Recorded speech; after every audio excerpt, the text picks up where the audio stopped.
Bienvenue dans le chemin de l'âme, le podcast qui explore la sagesse ancestrale africaine, Congo, les mondes invisibles et les transformations intérieures. Je suis Angela, fondatrice de Maison à l'âme. Ici, nous marchons ensemble vers plus de clarté, de conscience et d'alignement. Respire, Bonjour, bonsoir. écoute, Les émotions et ne laisse sont ton pas des âme te faiblesses. guider. Elles sont des mouvements de vie. La colère, la tristesse, la peur, la sensation de stagnation, etc., etc.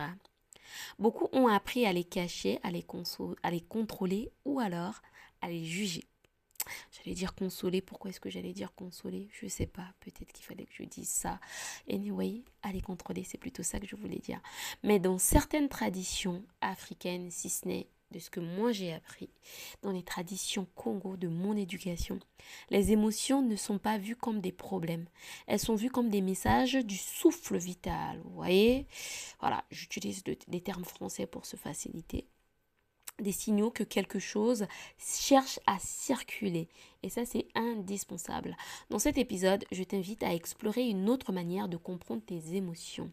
On va parler de quoi? On va parler de la guérison des émotions selon les traditions Congo. Voilà, petit partage de ce qu'on m'a appris pour que peut-être que ça puisse te servir. On ne sait jamais. Donc là, qu'est-ce qu'on va faire aujourd'hui? C'est que, en fait, on va explorer une autre manière de comprendre tes émotions. Non pas comme des obstacles à maîtriser, mais comme des énergies à écouter, à traverser et surtout à transformer. Important. Donc, qu'est-ce que je t'invite à faire? À respirer profondément et autorise-toi à ressentir pendant que tu écoutes. Mes podcasts, c'est ça, c'est la paix, l'équilibre, l'harmonie. Même si tu es en colère, même si tu es triste, même si tu es perdu, écoute ce podcast. Il pourrait éventuellement t'aider parce que mes podcasts ont ce but de pouvoir t'apaiser. Pour commencer, on va parler de quoi? On va parler justement des émotions comme mouvement de l'énergie. Qu'est-ce que c'est? Voilà, comme d'habitude, je fais toujours en sorte d'utiliser des termes simples. On n'est pas dans un cours de spiritualité, d'ésotérisme ou de métaphysique. On utilise des termes simples pour qu'un maximum de personnes parmi vous qui m'écoutez puissent comprendre de quoi est-ce que je parle.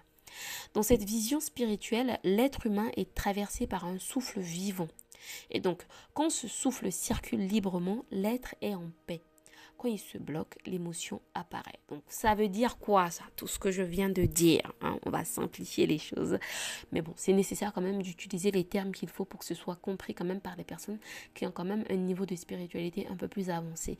Qu'est-ce que cela signifie? C'est-à-dire, lorsque on est une personne et qu'en fait, qu'on souhaite être traversé par un souffle vivant et donc par une énergie telle qu'une émotion par exemple, il est nécessaire qu'on puisse respirer. C'est-à-dire, tant qu'on n'est pas en paix, en fait, tout est bloqué. C'est dès qu'on est en paix avec nous-mêmes, l'émotion apparaît. Je donne un exemple. Je suis contrariée parce qu'une personne ne m'a pas dit quelque chose qu'il fallait. Si je bloque, la contrariété ne va pas arriver. Ce qui fait que peut-être que je vais être saoulée, peut-être que je vais être énervée, peut-être que... Bref, très souvent qu'on est contrarié, très souvent il y a vraiment ce côté-là où on est saoulé. Après, on peut être éventuellement en colère, même s'il y a certaines personnes où la tristesse peut arriver. Et donc, tant que je ne suis pas en paix, je ne vais pas comprendre que là, ce que je vis, c'est de la colère, c'est de la tristesse, etc., etc. Ou alors c'est de la peur. Et c'est ça, en fait, qui est nécessaire. Parce que l'émotion n'est pas l'ennemi. Elle est justement le signal du mouvement. Tant qu'on n'a pas compris que nos émotions, justement, sont des mouvements énergétiques, honnêtement, on fait fausse route. La colère peut, par exemple, indiquer une limite franchie. La tristesse peut signaler une perte à honorer. Et la stagnation peut révéler une énergie retenue. C'est-à-dire, par exemple, la colère. Mais pourquoi est-ce que je suis en colère? Il faut se poser la question. D'où est-ce que ça vient? Et aussi, il faut savoir qu'on est en colère. Parce qu'il y a des personnes qui sont persuadées, vraiment, il y a des personnes qui sont persuadées qu'elles ne sont absolument pas en colère, que tout va bien, alors que dès qu'on leur dit quelque chose qui ne passe pas, mais en fait, ces personnes deviennent des furies en fait. C'est-à-dire il vaut mieux pas être à côté de ces personnes-là. Et ça, malheureusement, c'est une réalité pour beaucoup de personnes. Le problème n'est pas l'émotion. Le problème est souvent l'émotion empêchée. Plus tu vas empêcher à ce que ton émotion puisse être libre, si je peux dire ça comme ça, plus tu vas empêcher à ce que ton émotion puisse être libre, plus ça va être compliqué. Parce que quoi? Une émotion qui circule traverse le corps et donc il se transforme. Alors qu'en face, une émotion retenue s'accumule et donc pèse. Plus tu vas exprimer, donc tu vas laisser que tes émotions prennent place autour de toi et à l'intérieur de toi, plus tu vas vivre ces expériences. Et ça, c'est indispensable. Je suis en colère, je laisse ma colère justement s'exprimer pour essayer de comprendre quel est le degré de colère que j'ai. Est-ce que cette colère se rapproche de la haine ou alors c'est tout juste à côté de la joie et que je peux trouver un peu un équilibre pour aller me rapprocher un peu plus de la joie? Pareil, est-ce que cette tristesse, ça se rapproche de la mélancolie ou alors est-ce que elle se rapproche assez du bonheur? Voilà, ça c'est important de comprendre ça parce que si on ne comprend pas ça, ça va être assez compliqué. Donc là, par la suite, je vais prendre l'exemple de ce qui revient très souvent et c'est surtout de ce que moi j'ai expliqué tout au long du début du podcast, c'est des points importants de ces différentes émotions. On va parler de quoi? On va parler d'abord de la colère. Ensuite, après, on va parler de la tristesse. Et enfin, on va parler de la stagnation. Voilà, qu'est-ce que c'est que la stagnation? Je trouve que personnellement, c'est important de mettre l'accent sur ces trois principales émotions que je trouve, sociétalement parlant, c'est quand même compliqué. Comme ce que je dis très souvent, c'est chaud. Vraiment, c'est fire. C'est le feu. Et donc l'idée, c'est vraiment de vous expliquer, en tout cas de mon point de vue, comment est-ce que tu peux faire, toi qui m'écoutes, pour que tu fasses de la colère une énergie de protection et de vérité par rapport à toi. La colère est souvent la plus jugée. On la voit comme dangereuse, incontrôlable, inacceptable, etc., etc. Mais à l'origine, la colère est une énergie de protection.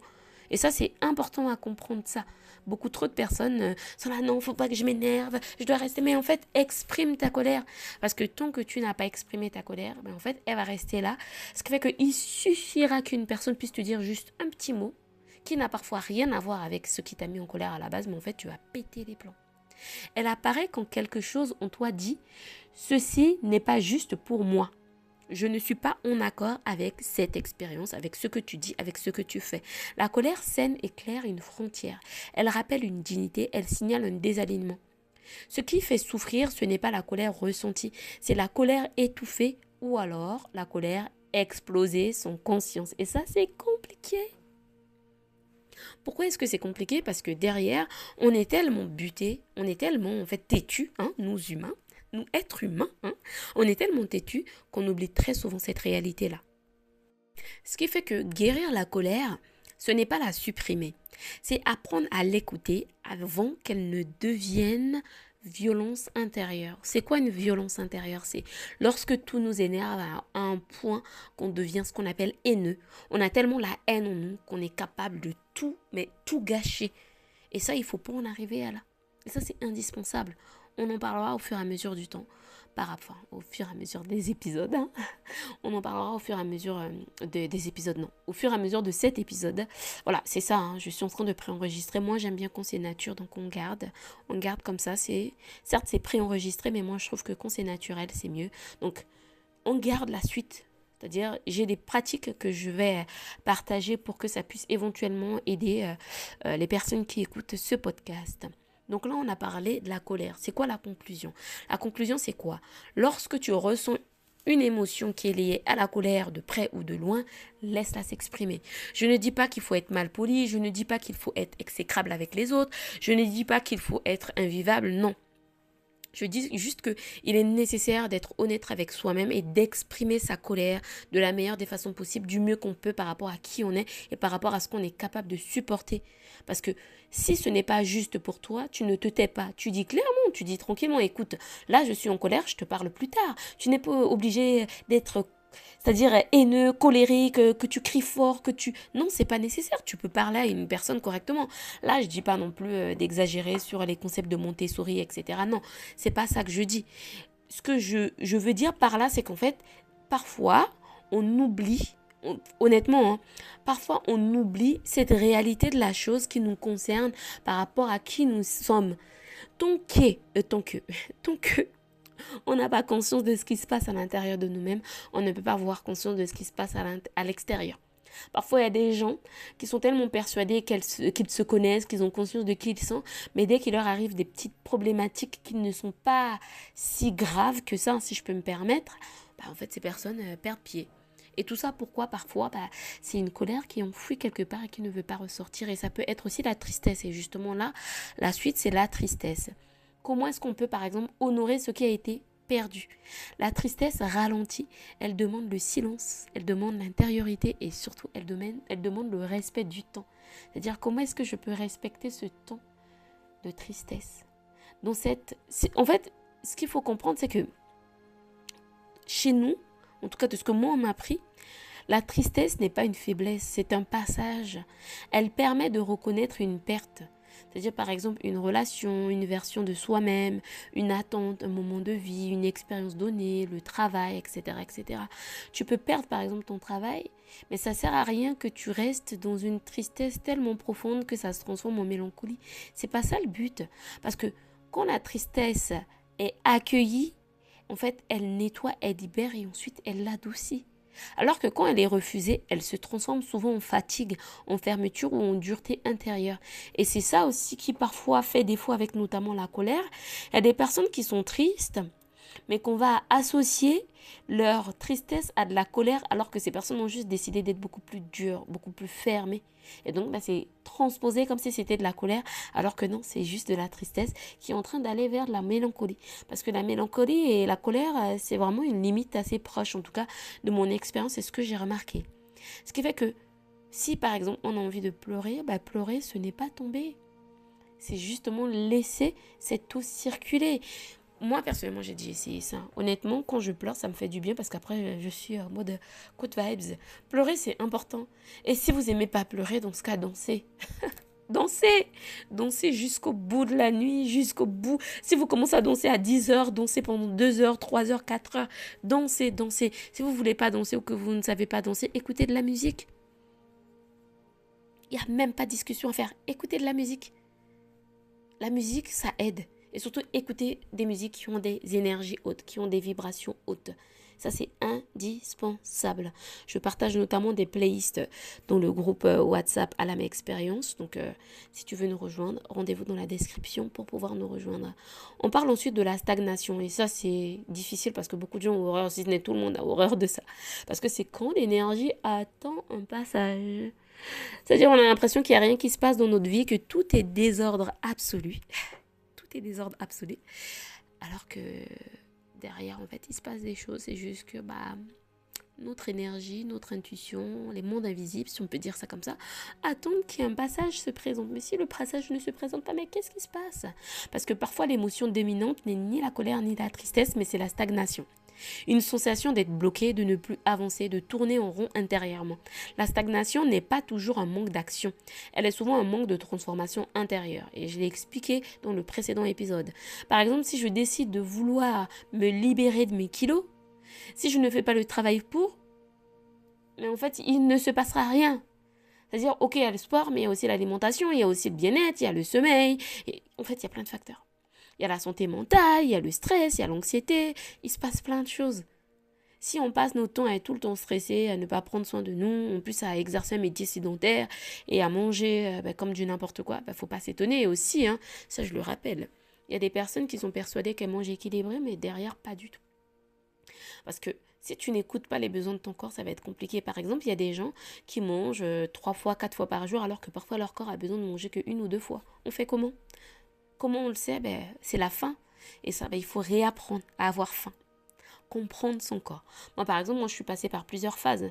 C'est-à-dire, j'ai fait après, ça pareil, je recommande de prendre quand même rendez-vous avec un professionnel de la santé avant de s'entamer dans ce genre d'expérience. Moi, j'ai fait plusieurs jeûnes pour essayer de comprendre comment est-ce que mon microbiote intestinal, en gros, au niveau du ventre, pour les personnes qui ne savent pas ce que c'est qu'un microbiote intestinal, pour comprendre comment est-ce que mon ventre fonctionne, comment est-ce que mon deuxième cerveau fonctionne pour justement manger comme il faut. Donc j'ai fait plusieurs phases. J'ai fait des phases de test en mangeant qu'une fois par jour. Je sentais que j'étais quand même fatiguée. Ensuite, après, j'ai fait des phases de test pour manger jusqu'à 2 fois par jour et ça fonctionne.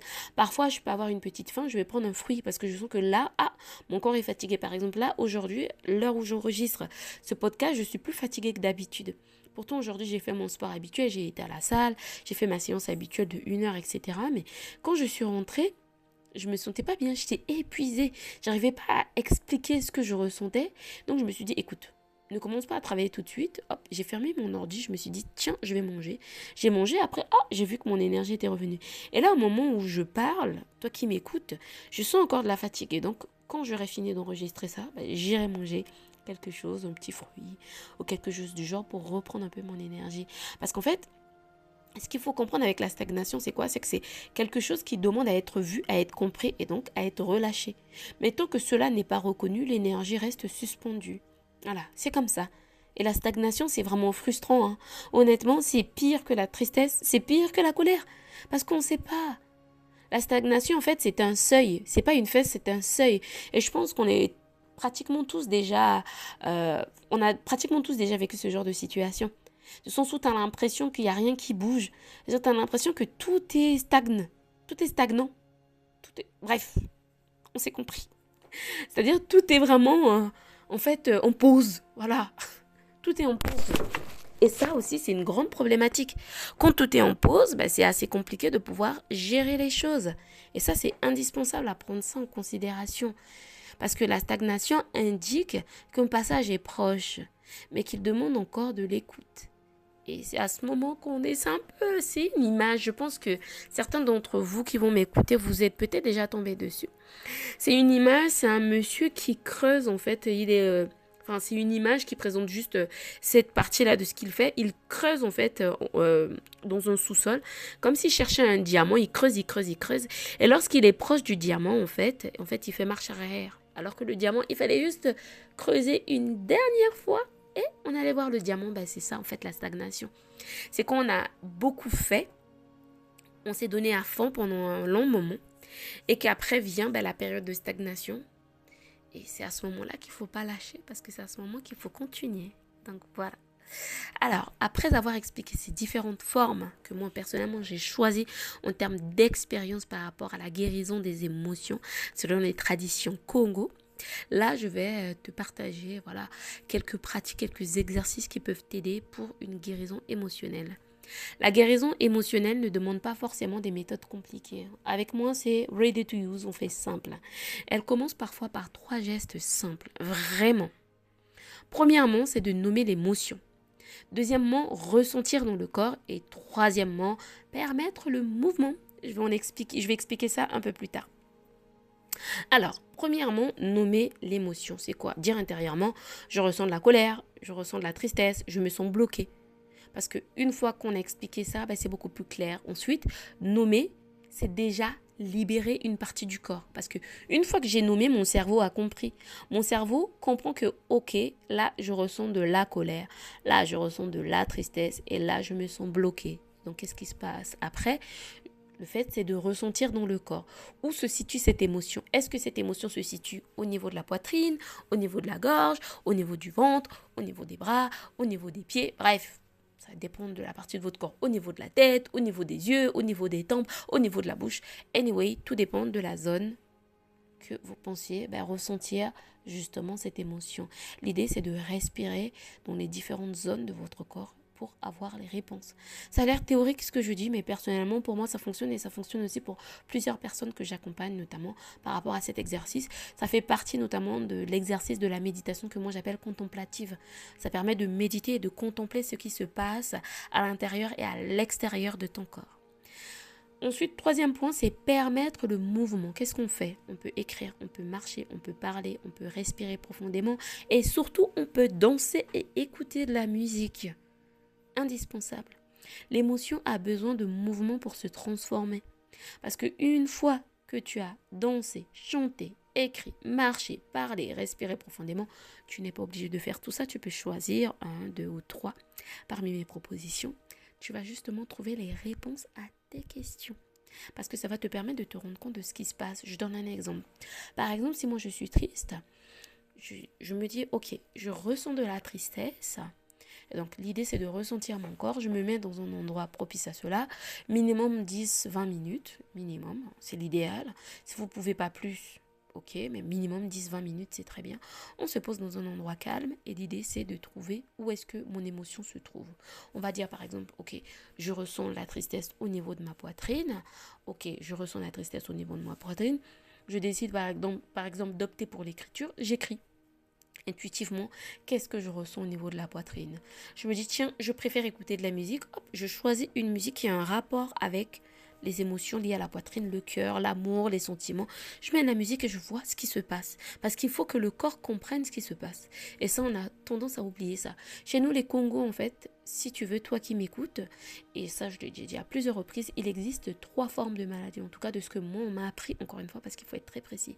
Il y a ce qu'on appelle les maladies physiques liées au corps, les maladies éthériques liées à l'aspect subtil de la chose, voilà, c'est-à-dire ce qu'on appelle les canaux énergétiques, ce que les Indiens appellent notamment les chakras, et il y a les maladies subtiles, ce qui est lié notamment à l'âme, à l'esprit, au monde invisible. Voilà, ça c'est ces 3 formes de maladies. Donc à travers ces 3 formes de maladies, c'est comme ça qu'on peut notamment comprendre ce qui se passe. Et cet exercice que je te partage par rapport notamment à la méditation contemplative, ça va t'aider. Pourquoi? Parce qu'en fait, guérir une émotion, ce n'est pas la faire disparaître, c'est l'aider à accomplir son message. C'est-à-dire à la fin, c'est quel message est-ce que je suis censé avoir par la suite? Voilà, ça c'est indispensable. Parce que tes émotions ne sont pas des erreurs, elles sont des guides. La colère protège, la tristesse purifie, la stagnation prépare. Lorsque tu cesses de lutter contre elles, elles deviennent des alliés. Écoute ce que ton cœur traverse, respecte ton rythme, très très important, et laisse l'émotion devenir justement ce passage plutôt que cette prison. Une émotion doit être un passage et non une prison. Or on a appris à trop de personnes d'empêcher à ce que leur émotion puisse s'exprimer. Exprime-toi, surtout chez la gente masculine. Si tu es un homme et que tu m'écoutes, laisse tes émotions s'exprimer. Tu n'es pas trop. Tu es ce que tu es. Voilà. Donc, nous nous retrouverons dans le prochain épisode pour poursuivre ce chemin intérieur. C'est quoi le prochain épisode? C'est la renaissance, comment entamer un nouveau chapitre spirituel. À très bientôt. Si cet épisode a résonné en toi, si certaines paroles ont touché quelque chose d'intime, sache que ce chemin ne se parcourt pas seul. Je t'invite à rejoindre le groupe WhatsApp Alam Experience, un espace de partage, de transmission et de conscience où nous prolongeons ces réflexions, où les mots deviennent expérience et où les liens se tissent avec justesse. Le lien est disponible en description. Prends ce qui résonne, laisse le reste et avance à ton rythme sur ton chemin d'âme. À très bientôt pour un nouveau pas sur le chemin de l'âme.